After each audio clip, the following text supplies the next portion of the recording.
Ladies and gentlemen, welcome back to a whole new episode of Full Steam Ahead. I'm your host, Zo. Cantu is on the other side. Weekend is almost here. Thursday, January 9th, as we're recording this on a rainy Thursday. Cold as hell, too. Make Yeah, sure, if you're not on that giveaway, make sure you get on it. It's a nice Nike sweater. Plus, I think National Bobblehead Day was like maybe 2 or 3, 4 days ago.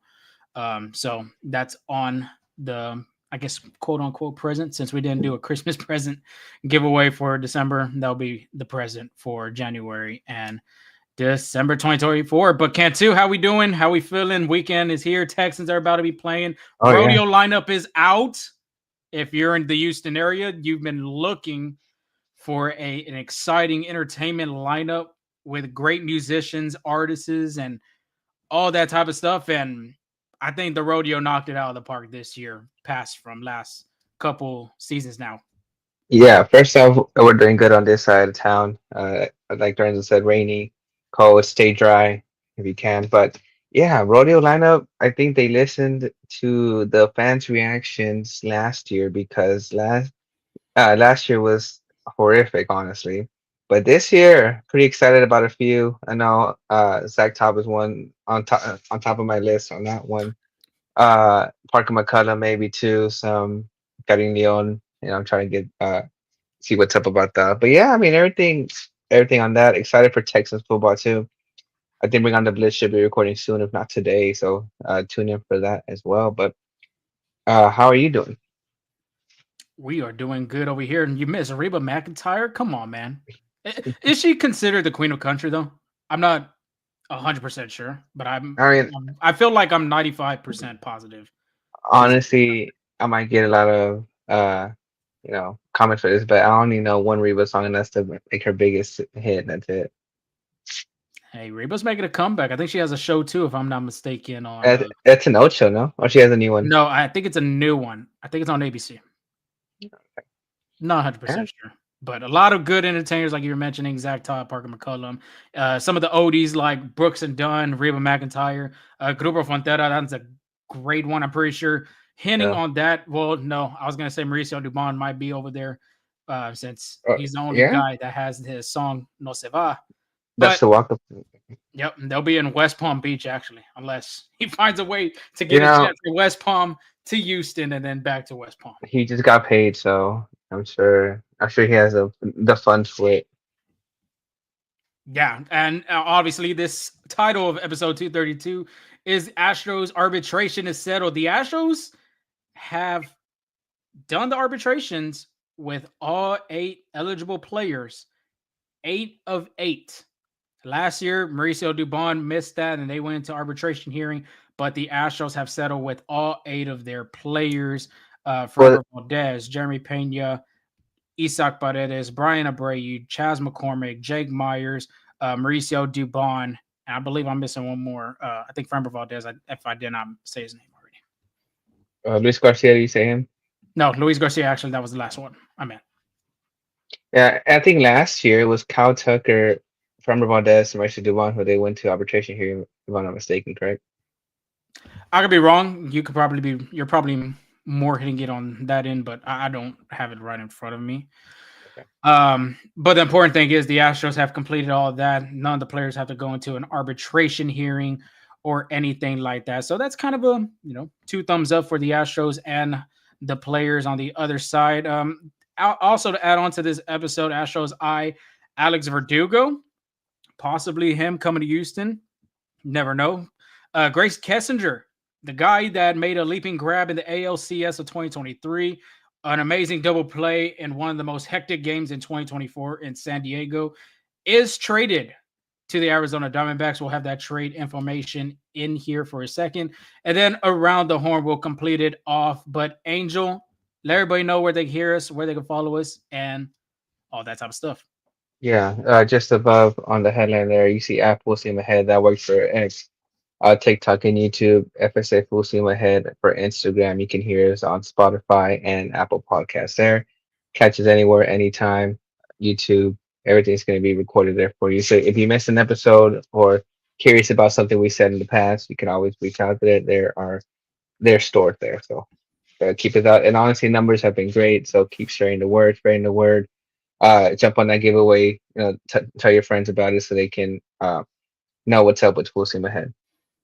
Yes, if you haven't gone to that giveaway, make sure you go to Twitter, hit that retweet, hit that like, add 2 Astro fans. And if you want an extra entry, make sure you go subscribe to our YouTube channel. We're trying to get those numbers up. I think right now we're at 207. The goal is to probably hit 500 before the end of this new season in 2025. If we would get even above that, that would be awesome. We appreciate everybody's support. And if this is your first time, welcome. We have a lot of new things coming up.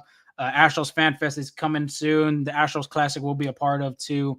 All that type of stuff, interviews with players, coaches, fun content coming in through the whole season. So make sure you hit that subscribe. Make sure you hit them likes. Download the latest podcast from Apple and Spotify. And just make sure to just tune in on Twitter, Instagram, and TikTok, where we do majority of our social content. Astro Craig didn't waste any time. No hard feelings. No hard feelings for you, man. We're hoping that you're safe over there in Southern Illinois, if I'm not mistaken, that he had mentioned, right? Something like that, yeah. But if you are new to this, make sure you hit on the comments. Let us know where you're listening from. You could be from Arizona. You could be from Mexico. You could be from Spain, Japan, even in the Houston area. Let us know where you're listening from. We appreciate the audience engagement as we're going to try to make this show fun as possible. But Angel, let's go and get into the arbitration numbers, and let's start off with the newest Astro, Isaac Paredes. The Astros and him settled with the $6.625 million. Shout out to Chandler Rome of The Athletic and Ari Alexander, KPRC2 sports anchor. The whole time them guys were getting the numbers, their sources and all that. So quick shout out to them, because them are the guys that are giving us these type of numbers. But back to Paredes, $6.625 million. MLB trade rumor. This is a kid named Matt Schwartz. My gosh, dude, he almost hit almost every player, the number and the figure right on the coffin. 6.625 for Paredes. He projected that he was going to get 6.9 million. So kind of save a little bit of money right there. Jeremy Peña sells for 4.1 million. Ari talked about him getting a bonus if he makes the All-Star game, which will be 50,000. Matt Schwartz did say 4.4 for him, so a little bit more on that end. Framber Valdez, 18 million. Schwartz, 17.88 million projected. Bryan Abreu, I think this one was I think you could take this in consideration as one of the most money-saving contracts for the arbitration hearings this for the Astros. 3.45 million. Schwartz had him 3.7 million. Like I said, I think this is the one Astro that saved not a lot of money, but a good amount of money that could make a difference in signing other players still in the free agency. Luis Garcia settled the same amount as last season with a 1.875 million. Mauricio Dubón, 5 million. Schwartz projecting him 4.6. Jake Meyers, 2.3 million. Schwartz projecting him 2.2. McCormick, 3.4 million. Schwartz projected 3.3. Add all those numbers up together, Angel. The Astros spent $44,750,000 just on those 8 players, and $3 million over the CBT, the competitive balance tax. Schwartz projected the Astros salary would be $44,775,000. So if you combine his number with the Astros number settling with all these arbitration players, Astros saved about $25,000. That can go to another contract. That could go to a minor league contract. That could go to signing a 1-year, 2-year, or if the Astros really want to go crazy over the CBT, they go there. Yeah, the 25,000 not gonna get much done unless you're signing like a kid from internationally, like in Dominican, those those contracts over there. But it does help. One thing that I am curious about is they're already 3 million over the CBT, so they can take it 2 ways. They can either stop there, or they can be like, "What the heck? We're already out. We're already over. Might as well go sign somebody else." I know the fines get a little bit more steeper the farther you go. However, if they can stay under that next fine amount of money, then I think they should be good to go. I don't think they wouldn't mind that. Yeah, I think it's like a 20%. The first surcharge is $261 million on on the CBT. I think there's a certain percentage, 20% the first year, 30% if it's consecutively, so back-to-back years. The Astros did go over the Yeah, CBT last year because of Josh Hader signing. So this year, it would probably be what if it goes over the CBT and stays there, it'd be be 30%. 30%. Yeah, So but it depends too with the MLB trade deadline with those players as well.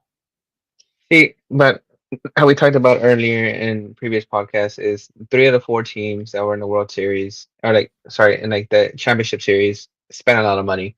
Mhm. And Dodgers, Yankees, Mets. I think the only outlier was who was the other team? I'm blanking on The Mets.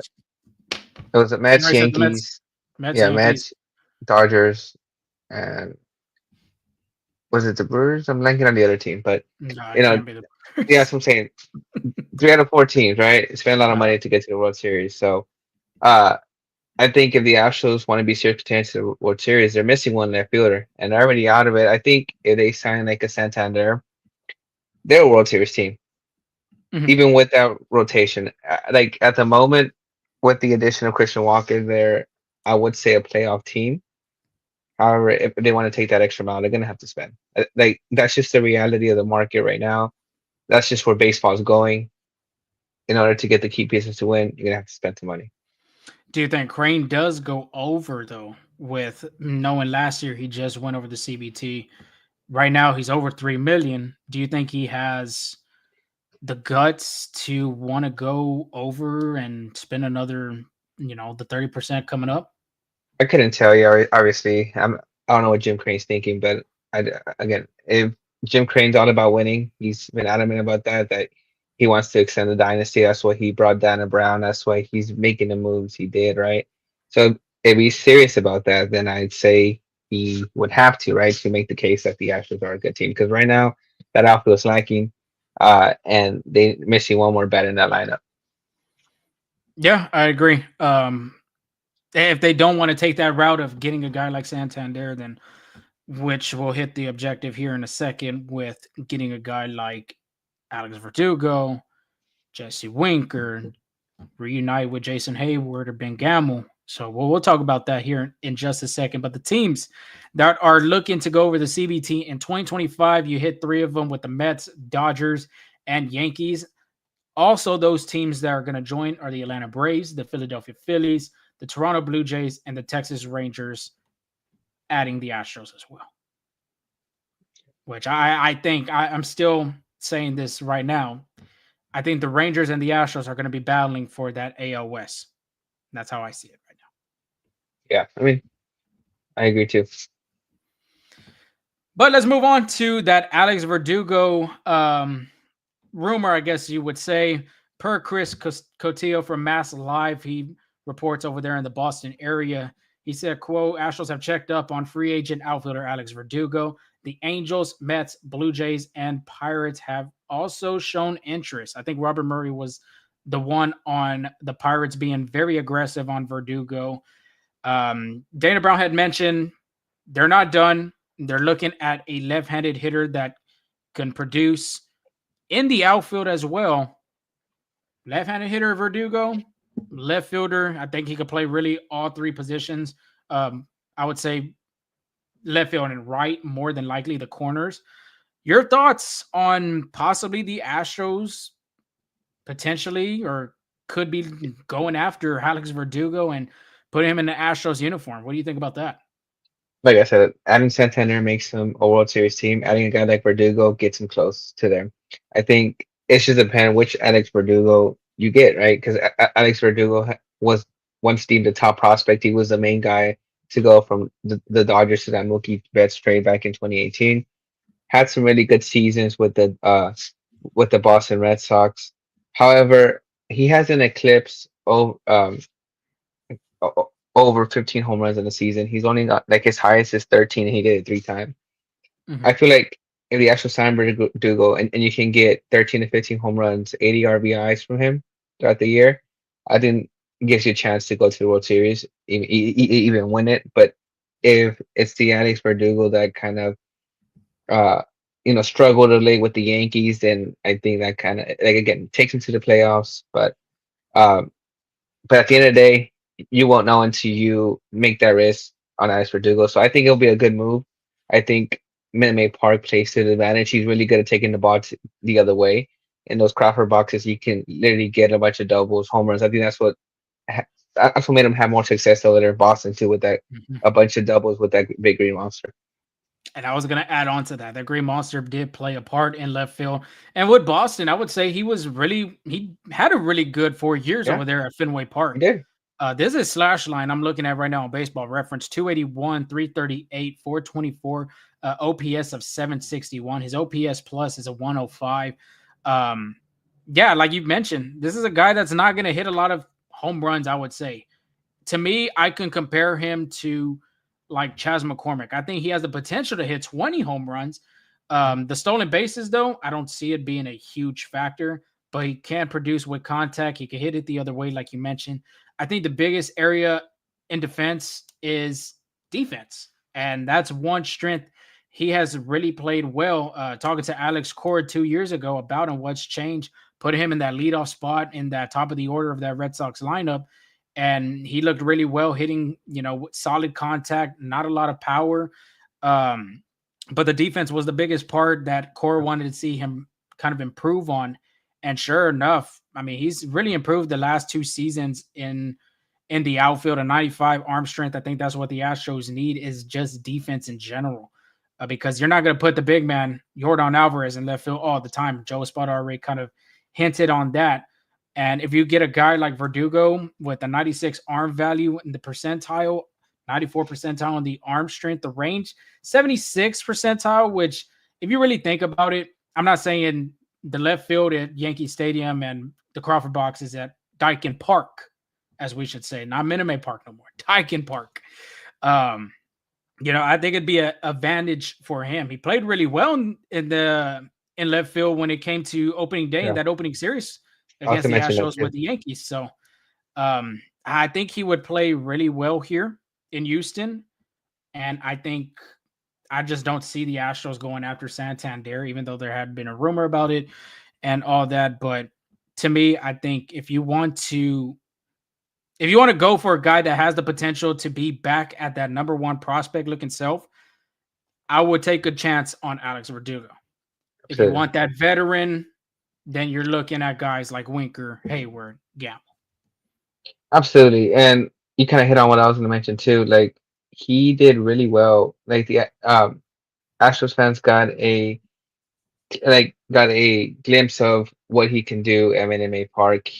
I don't know if you remember that route he took, kind of like avoiding the wall and uh taking that good right to catch that ball. I was kind of in that little, like, it can be kind of Yeah. tricky when it could kind of slanted right there. I still remember Mhm. that.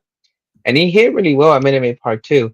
So I mean, I'm sorry, Lincoln Park. So it can work to his You gotta, favor, yeah, you Dyken know. Park, dude. You gotta get used to it. Gotta get used to it. Yeah, it takes some getting used to for sure. But no, like I like if the Astros can get it done, I like the move. I think it'll be really good for them. It's just a matter of, I think, to this point comes out money. How much are they willing to cash out? How much is Verdugo willing to take and all that good stuff? I think if you had to take a guess at a contract like him, this is a guy that you're not going to sign 3 or 4 years. This is a majority of a guy that you're going to sign a 1 year. You could give him a 2 year, but you're going to give him that option, either a club or a team or a player option. I meant, sorry about that. It helps the Astros knowing that last season he did not play. That was one of his worst seasons of his career. He Yeah, played really well in 2 seasons over there in LA in his short stint with the Dodgers. Going to Boston, 280 batting average from them 4 years. OPS is really nice. Um, the OPS plus the MLB average, you got to remember, is 100. It's not 125, not 150. That's like exceeding the expectations. But him knowing that last season, 231 batting average, OPS plus of 83, on base percentage 291, you're going to get advantage of telling Verdugo, like, okay, well, you didn't have a good season last season, but we are willing to give you this offer, take a chance on you. And it's kind of like the Dodgers and Teoscar Hernandez in 24. Dodgers took a chance on Teoscar after he had a poor outing over there in Seattle, and look what happened to him. goes back with the Dodgers and gets a better payday to stay in LA. So that's how I see it with the Astros. Verdugo could be that guy. I know some fans and some like there's 50-50 fans that agree like, yeah, they should go after him. And then there's that 50 that say, I don't know about that. A guy that hit 233, didn't really get on base, struck out a lot. That's baseball, though, at the same time. You know, some people can do well in New York because that's a different breed playing in New York. It's the same that really goes for Boston, I would say, too. But New York, I guess he didn't really have his full potential over there. The short porch, I thought he would have done really well in right field, but it just didn't turn out that way for him. And I think he'll probably be looking around 9 million, 10 million, if I guess the figure. I mean, it's likely he signs a 1 year deal, but I wouldn't be surprised, or I wouldn't mind the Astros if they sign him for 2-3 years. I think this is a guy who's 28. You can still get him for maybe before he's 2 years before he's 30. You know, kind of get him in his prime years, and he has good numbers at Minute Maid Park. He's played 15 games at Minute Maid Park. He has the career batting average at 305, on base percentage of 344, and then an OPS of 751. He has 1 home runs and 5 RBIs. However, on the batting average on balls in play, it's 365. So the dimensions of Dyken Park really play to his advantage, like we were saying, uh, especially taking the ball the other way, because that wall can create a bunch of problems, especially if it ricochets off the side of that wall. So I think he'll enjoy playing here. Again, I'm not an Alex Verdugo's park, but I think just the dimensions of the park, playing alongside Isaac Paredes too, who's a Mexican, the Mexican fan base here in Minute Maid Park. That's another thing that could, that's one thing that made Isaac Paredes excited to play here. I'm sure same thing with Alex Verdugo. I can make him excited to play around here. And I think this is a guy that meshes well with that ball club. He's a really vocal guy, Alex Verdugo is, but I think meshing with Jose Altuve and all the other Jeremy Peña, I think he can create a good bond with right there. I think he reminds me of kind of like how Mauricio Dubón is in that clubhouse, like very active. You know, I think those are two guys that could get along pretty quickly. Yeah, this is a guy that's very energetic, very social when you go talk to him. Very open-minded too, and ready to learn all that type of stuff. And this just, we talked about the offensive number, but the defensive numbers. If you put him, he used to be a Gold Glove finalist over there in Boston. You put him in left, you put Jake in center, who was a finalist last season, and if McCormick gets to the 2023 Chas McCormick that he was, almost 20 home runs, he had 20 home runs, 20 stolen bases, and right, then I think that's a win for the Astros. I think it's like you were saying, it's not going to be a World Series team, but it has the potential to get back to that Fall Classic. This is a guy that has the potential to be that player that the Dodgers had him as the number one prospect, that player that he was in Boston. He has the potential, but it's up to him too. If if he decides to say, he wants to go to Houston, to New York, the Angels. It just depends on him. I think he'd be a great addition, like you were mentioning too. Hispanic community in here in Houston plays very well. If you haven't listened to his walk-up song, it is Volver, Volver by Vicente Fernandez. So, yeah, I think he would – man, let me tell you, I think he would fit well in that clubhouse. And then you forgot to mention Tony Perez Chica, too, being in that coaching staff with Team Mexico in the WBC. Absolutely. And then two more important things on Alex Verdugo that if he were to sign with the Astros is, one, he gets to grow back his beard. He rocked the beard with the Boston Red Sox. And he gets the number 99 back with the 99 chain too. So I think that's pretty that should be in the pitch if the Astros were to go after him for sure.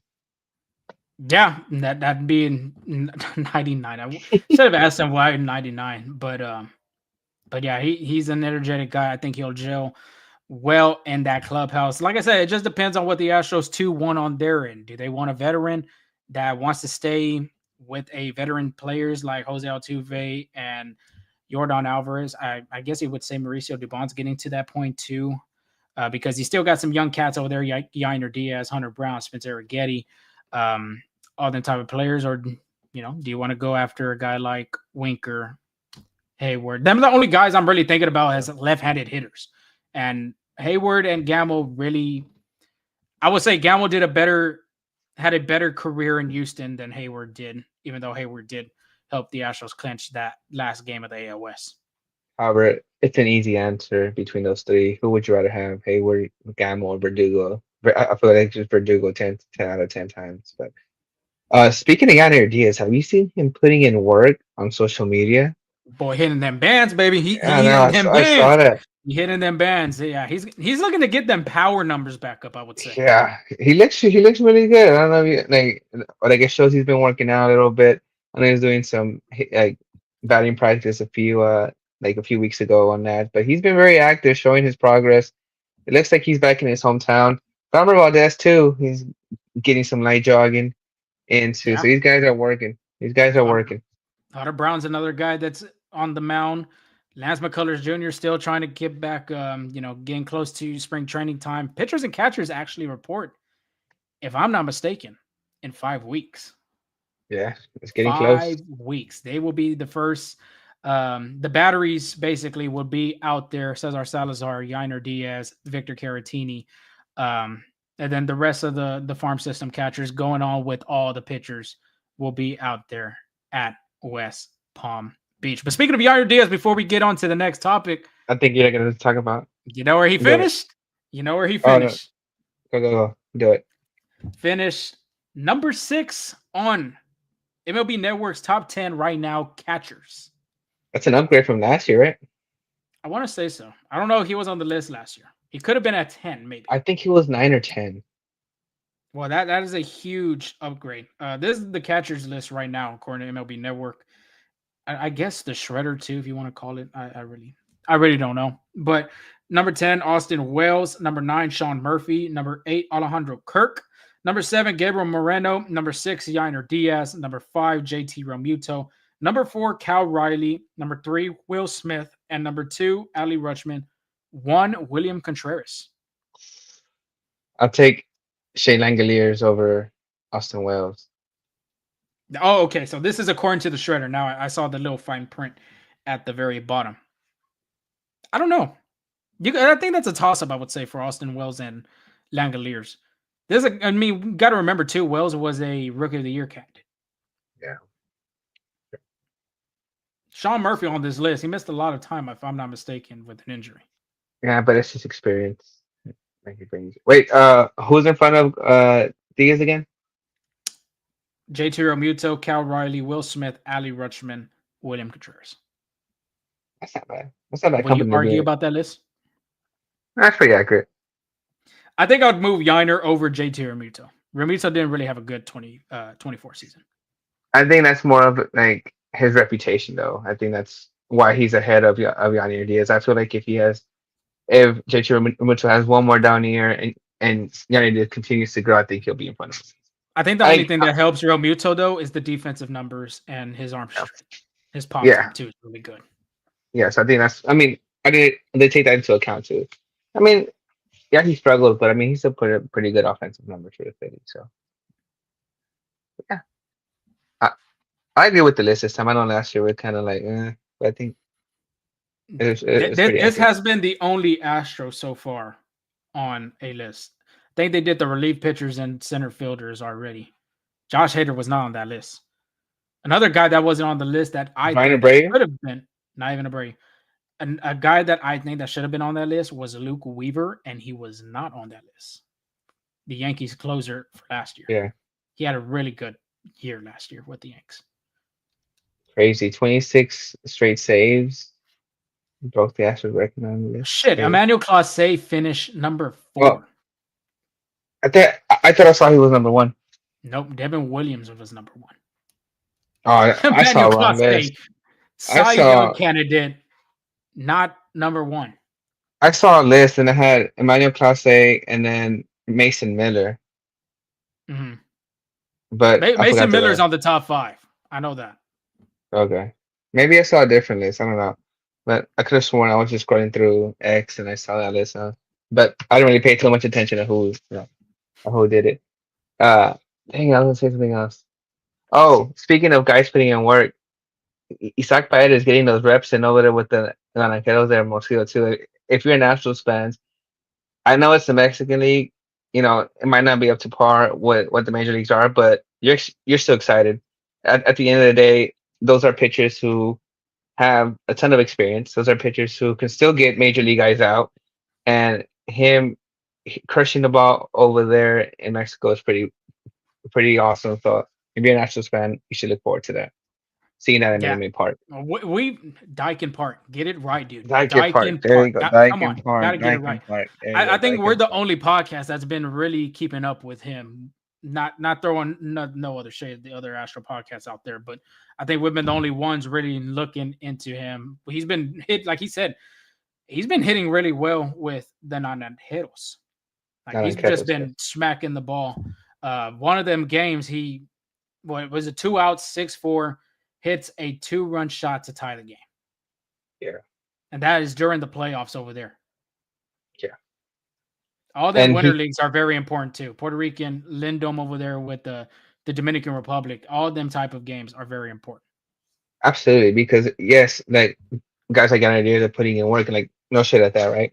But seeing live pitching is a lot different than just hitting in the cage or like getting reps in with soft toss. Like it helps your timing a little bit better, helps you see the ball, the spin rate. So the fact that he's seeing live pitching out there, getting comfortable for Major League Baseball gets you pretty excited for that. I feel like a lot of Astro fans don't know this kid's age. He's barely 25. Like he's still young. He's still developing. He's built like a 30-year-old dad, but he's hey, young. Let me tell you though, them tacos are probably hitting over there. Them tortas, them gorditas, all that. Oh man. I feel like at that point it's more like mole, some like like tortas, you're right, but like some like great traditional dishes over there. Like man, that like even the Mexico City series, it was just so hard not to like eat all that time. Indulge, yeah. Dude, it's just it's yummy, and like everybody was saying shit about his weight. Well, shit, when you cook really good, like the Mexicans over there, come on now, like right, come on. My grandma would always say, and I'm sure a lot of Mexican households would say, you got to eat to get strong, and that's what they're doing over there. So the arroz con pollo, dude. You can never go wrong with a plate with rice and beans. Yeah, my wife makes sure. Yeah, kids, make sure you eat your rice and beans. My wife made some tinga yesterday. Oof, dude, I haven't had tinga in a while. Let's see. I gotta see what my wife's gonna cook up. We might actually go get something. I don't even know. But also before we get on to the next one, since you want to be countering on everybody who's putting in work, another guy's been putting in work for the Astros. His teammate Cesar Salazar. Oh yeah, playing with Hermosillo too. Yeah, and he did good in the limited opportunities he had. I think that's a guy that could one day be the great backup for Yanier Diaz. And I think that actually could be next season. Victor Caratini's contract does end for the Astros next season. Cesar Salazar has done a really good job stepping up when Caratini was hurt last season. And like you were mentioning, dude, I think he could be a good replacement as a backup. Just like, Garrett Stubbs was kind of like number 2, but majority of the time number 3. But Salazar, I think, has developed into a good backup catcher. And I think he could secure that spot next season if the Astros don't go after a backup guy. Absolutely. But I think we kind of went on tangent a little bit. But moving on to what's on our agenda, Gray Kessinger was traded. This is per China Rome. The Astros traded Gray Kessinger to the Arizona Diamondbacks for right-handed pitching prospect Matthew Linsky. This was after Gray Kessinger was put for assignment. He went through waivers and then didn't get anything until the Diamondbacks, worked out a trade with the Astros. Matthew Linsky, I don't know that name sounds familiar, especially for the Houstonians out there. Humble, Texas native, pitched for Rice University. This past season, Linsky, who's only 22 years old, appeared in 22 games across 3 levels in the Diamondbacks minor league system, so was able to get that fast promotion. He went 1-1 with a 2.78 ERA, 10 earned runs, and 32 innings pitched. He also recorded 51 strikeouts and a .18 opponent batting average and a 14.2 strikeout per 9 innings. Here's the pitch. Here's some video right there. And misses. Here comes a pitch to Tuck. Well, we'll put that on mute. You can go ahead and talk, but Yeah, this is a kid that he has potential. Honestly, this is also from the Astros player development on Twitter. Just letting everybody know right now. If you haven't seen the video, you could go on there and check it out. But the lot of swing and miss, the strikeout per 9 innings looks really well. The opponent batting average too. Kid is still young, dude, and he has the potential to be possibly a top 10 prospect in this farm system. Yeah, absolutely. I think the numbers speak for themselves, and the fact that uh he got promoted 3 times. Not that many minor leaguers go through that. Most minor leaguers spend a year in, for example, in Class A, a year in Double A, year Triple A, but he kind of fast tracked away, and that's what we're seeing kind of in the game nowadays. Guys that are able to get promoted fast, and I wouldn't be surprised if he gets 1 or 2 innings at the major league level this year either. I know he's just 22, but more likely it'll be next year, like if he does come up. But maybe in a as a September call up, depending how he's doing or something like that. I'm pretty sure there's some mechanical issues that you can fix. I just saw right now a breaking ball that stayed up in the zone. I'm pretty sure they could fix that. Just delivery has to just finish. Like that pitch right there too that's a good pitch. Yeah, that's a better one. So Yeah. yeah, so his curveball kind of loops over the part of the plate, but like we were mentioning, I think he has the potential to be. I don't think he'll come up next year, maybe 26. Yeah. I'm kind They're of still young. targeting more.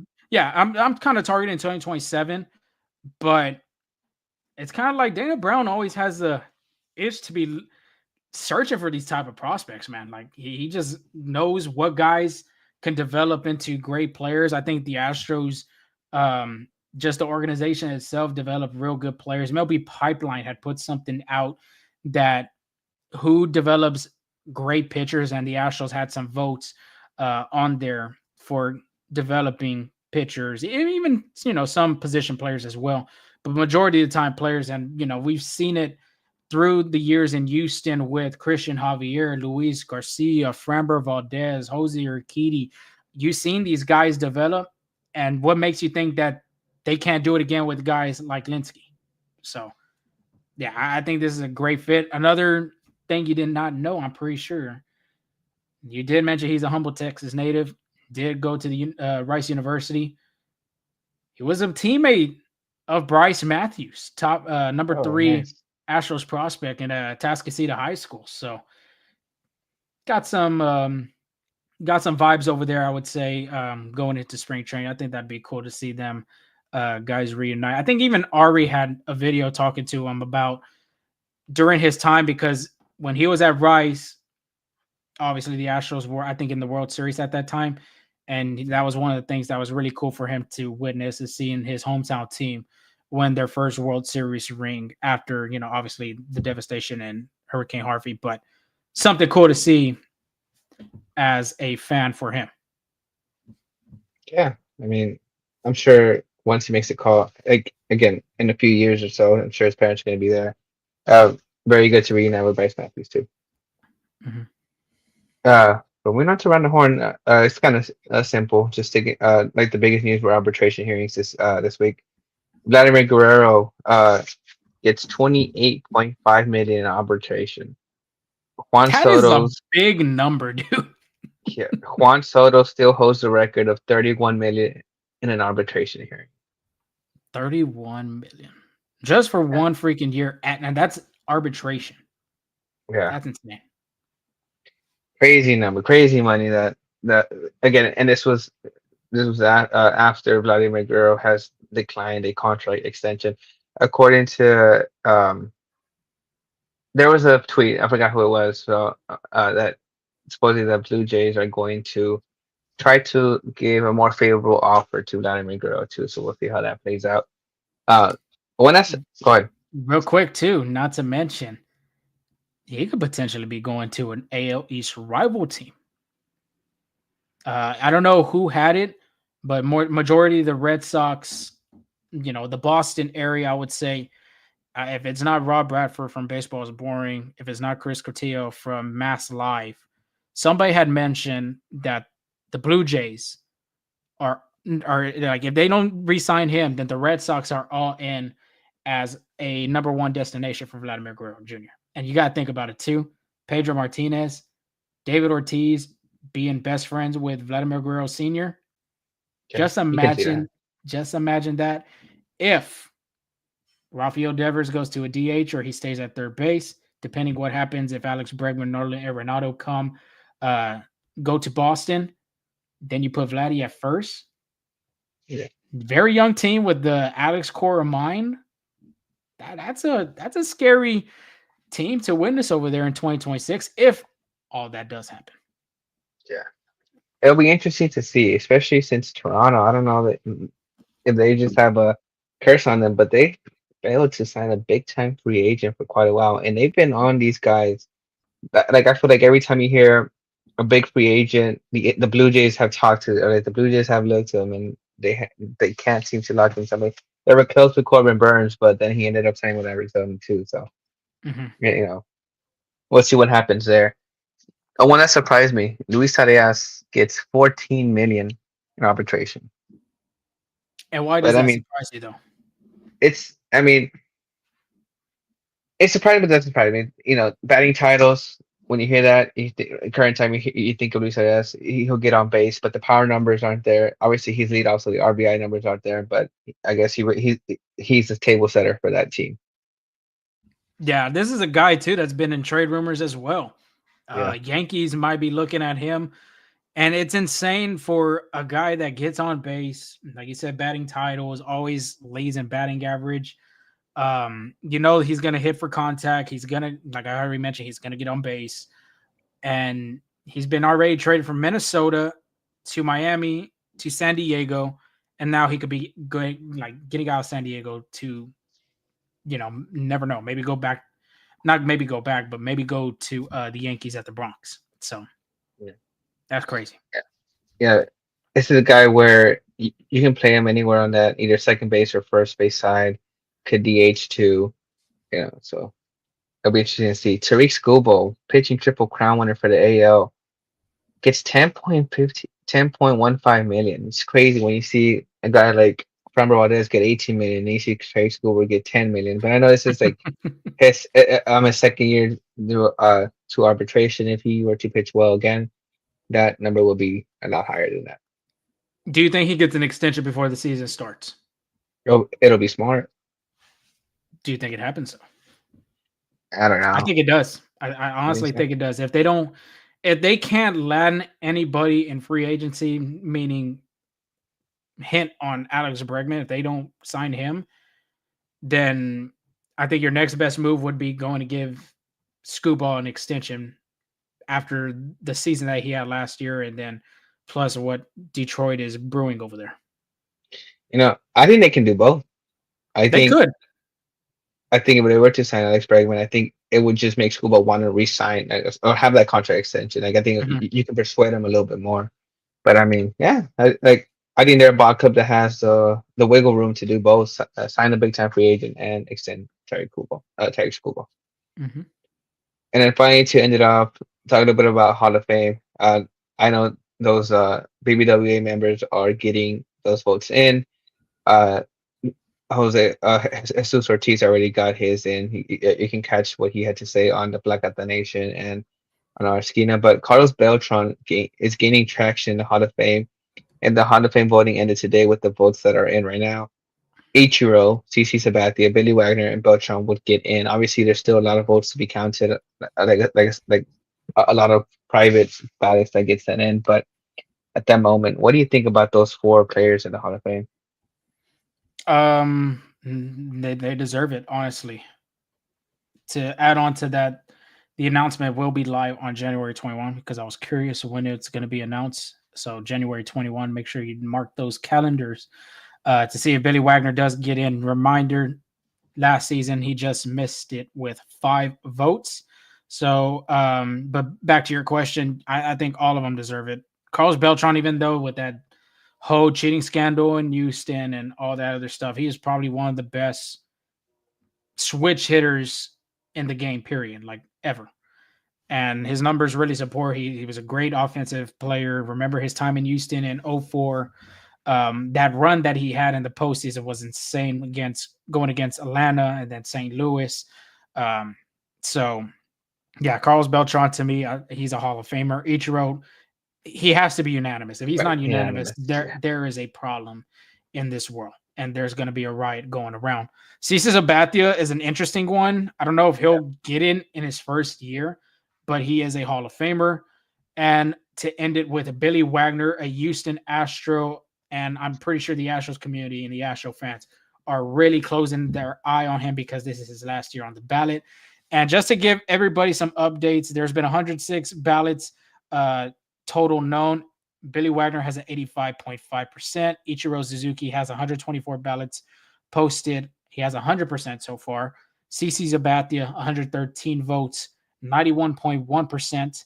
And Carlos Beltran is 76.6%, 95 votes, 99 votes tallied so far for him. You've got to remind yourself too, the threshold is 75%. And as of right now, 3 guys, Ichiro, CC, and Billy Wagner, are very up there, looking like their plaques will be headed to Cooperstown. Carlos Beltran's like literally on the thin end of it. I think, in my opinion, it's going to be Ichiro. I think Billy Wagner's going to get in. That's going to join, what you call his name? Not Willie Stargell. Gosh, I feel so bad for getting his name. Dick Allen and damn, I had his name. Pittsburgh Pirate player, one of the best players too. He took over Roberto Clemente's spot in right field. This voted by the committee. Dick Allen and man, okay, I got to research this up real quick. Your thoughts on Billy Wagner though? When I look at this, it's for Billy Wagner, it's well deserved. So for Ichiro, I think those are the guys that you know, that deserve to be there. Honestly, I think CC Sabathia, to me, it'll be surprising, but I think he will get in just because he pitched for the Yankees. I think that New York media, um, you know, big spotlight, so they saw a lot of him play. I will say this about Carlos Beltran. I think he deserves to go in, rightfully so. He had an epic career. Mhm. However, when that cheating scandal came out with Houston, a lot of people were saying that Jose Altuve, it's going to be hard to get him in the Hall of Fame because of that. However, if you let Carlos Beltran in, there's no way you can't say Jose Altuve doesn't get in because of that. Because honestly, although Jose Altuve still has a long way to go to be considered Hall of Fame, I think he's on his way there. And I don't think that should, if it doesn't affect Carlos Beltran, it shouldn't affect him. No, if he gets 3,000 hits, for sure he's a Hall of Famer, first ballot. Yeah. Even without the 3,000 hits, if he gets like 2,900, I still consider him a first ballot Hall of Famer. The size that he is, a 5'5" from Venezuela, that scouts told him to just go home, and he came back to the field and still presented what is going to be a Hall of Fame career. Well, it already is, but a Hall of Famer that should be in the first year. The cheating scandal, to me, like, Altuve wasn't really a part of it. If you go do that research all over again and all that crap, to me, first ballot guy whenever his time comes is like Justin Verlander too. He was a part of the 2017 cheating scandal Astros. You think he's not going to be a first ballot Hall of Famer? He's going to be a Hall of Famer, period. So the ones that I think for, if we're going to talk about National Baseball Hall of Fame, Carlos Correa, George Springer, and Alex Bregman, I don't know how they will end their careers, but I'm pretty sure they will get some votes, maybe in the 50% area. But I did find that Pittsburgh Pirate guy, and it is not Willie Stargell, because that's what I thought for a second. It is the Cobra, Dave Parker. So it's Dave Parker, Dick Allen, and I would say Billy Wagner and Ichiro joined them in Cooperstown. Okay. You never said. Oh yeah. Sorry. It was Ichiro, Billy Wagner. I think all 4 of them get in, and I agree with the other 2 that you said. Well, the other 2 are already in. They got they're already in. Oh, okay. Yeah, they got voted by the committee at the baseball winter meetings. But okay, then I say all 4 get in. I think CC has a better shot than Beltran.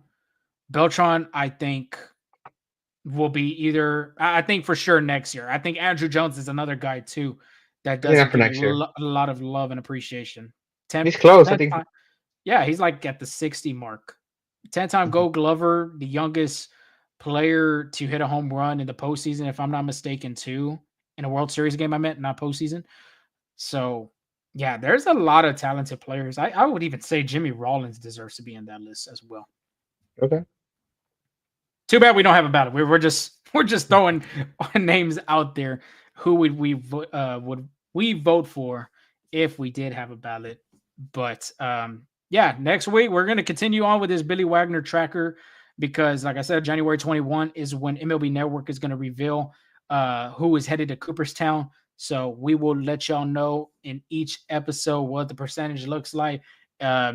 If you don't want to listen to us for some reason, because our voices are beautiful, and I would think you would want to listen to us. But if not, you can go check out at not Mr. Tibbs. He usually has the baseball tracker, the Hall of Fame tracker, with all the ballots and percentages and all that type of good fun stuff. Absolutely. I think that is it. 51 minutes, under an hour. I will take it any other day of the week. Continue to follow us at Full Steam Ahead on Instagram, FSA Full Steam Ahead. We're on Twitter. We're on TikTok. If you are on Twitter right now, which majority of our audience is on, we've had some good numbers in back-to-back episodes. Make sure you go hit that subscribe button and help boost this channel up. Tell all your friends, family, neighbors on the street, all that type of stuff to hit a subscribe, hit that like button as well on this video. And if you don't listen to us on YouTube, well, you can listen to us on the road on all the podcasts from Apple to Spotify podcasts. We are there. Make sure you download. Go leave us a rate and a review. We haven't had a rate since last year, January. I think, if I'm not mistaken, I think it was 2024. So if you haven't left a rate and review, we would really appreciate it. Other than that, Angel, you got anything else before we sign off? No, just thank you for listening. Another great crowd. Keep up the numbers up. I think, keep spreading the word. We love talking baseball. We love, updating you on what's what for Houston Astros baseball, and we appreciate all the listeners. Yes. Astros Fan Fest 2. If you haven't seen, January 25, it'll be on a Saturday. I think the vouchers, if I'm not mistaken, are $2 each. They also have some add-ons with hitting in the cage, throwing in the bullpen, taking pictures with some of the players, or no, take that back. Getting autographs signed by the players and taking pictures with the World Series trophies. So if y'all want to look at all that type of stuff, Astros.com/fanfest. It'll be here before you know it. We will be there, of course, getting all the interviews and insights for the upcoming spring training, which is being February for pitchers and catchers, and as well as position players after them. But until then, y'all stay safe, stay warm out there as well, because it is cold and rainy outside in Houston, Texas. Other than that, we will talk to y'all soon. Have a great weekend, and we'll see y'all soon.